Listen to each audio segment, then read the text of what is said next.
Πώς ένα φόρεμα και η Τζένιφερ Λόπες άλλαξε το ίντερνετ για πάντα. Και όχι, δεν είναι υπερβολή. Κάτσε να σου πω.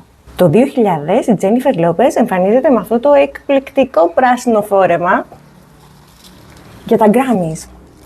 Και γίνεται πανικός. Είναι η μεγαλύτερη αναζήτηση που είχε η Google για ποιανού είναι αυτό το φόρεμα, ποιος σχεδιαστής το έχει κάνει. Αναζητούσαν οι πάντες να βρουν περισσότερες λεπτομέρειες. Έκτοτε η Google άλλαξε για πάντα.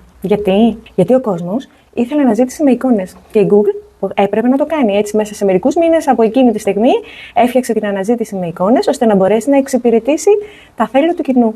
Έτσι, αυτό το iconic πράσινο φόρεμα της Jennifer Lopez και η Google άλλαξαν την ιστορία για πάντα. Είναι του Versace. Μετά από αρκετά χρόνια, το 2020, η Jennifer Lopez ξαναπερπάτησε με το ίδιο iconic φόρεμα στη πασαρέλα του Versace. Εξαιρετική. Μόδα και τεχνολογία σε ένα ιστορικό κλικ. Αγαπώ.